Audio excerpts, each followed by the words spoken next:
यहाँ का पारा 42 डिग्री सेल्सियस को पार कर गया। बीते 72 सालों में दिल्ली में अप्रैल के धूल का एक बड़ा गुबार जो है वो मलबों के साथ तो ये सारा डिस्कनेक्ट हो गया, टक्कर दे दिया है, नीचे गिर गया। स्लाइडिंग हो रही है नीचे, तो काफी है ना, मतलब ये छोटे छोटे बच्चों को जैसे बुखार हो रहा है और इधर आने जाने के लिए।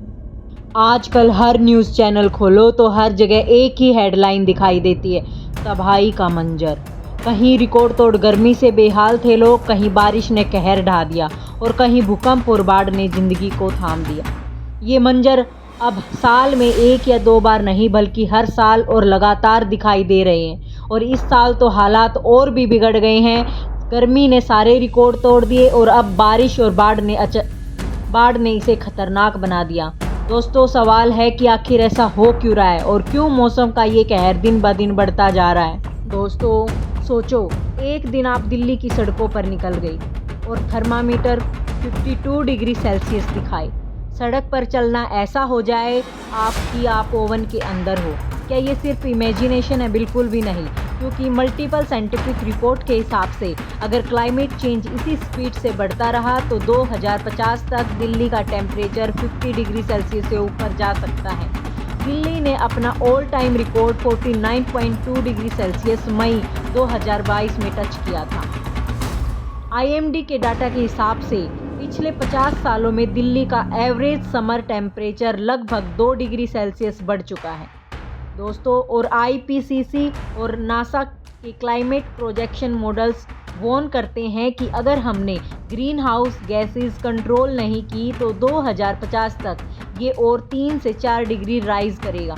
मतलब एक्सट्रीम हीट वेव्स यानी 52 से 53 डिग्री सेल्सियस तक पहुंचना बिल्कुल पॉसिबल है। दोस्तों, सोचने वाली बात है कि ऐसा हो क्यों रहा है। दोस्तों, इसकी सबसे बड़ी वजह है और पहली वजह है ग्लोबल वार्मिंग। दोस्तों, इंडस्ट्रीज़ और व्हीकल्स के कार्बन एमिशंस जो एटमॉस्फेयर को हीट ट्रैप करते हैं। और दूसरी वजह है ये urban heat island effect. Delhi की जो बिल्डिंग्स है दिन भर हीट को एब्जॉर्ब करती हैं और रात को रिलीज़ करती हैं। इस वजह से जो गर्मी है वो ज़्यादा 2 से 3 डिग्री टेम्परेचर राइज हो जाता है। शहरों में गांव के मुकाबले शहरों में ये ज़्यादा होता है।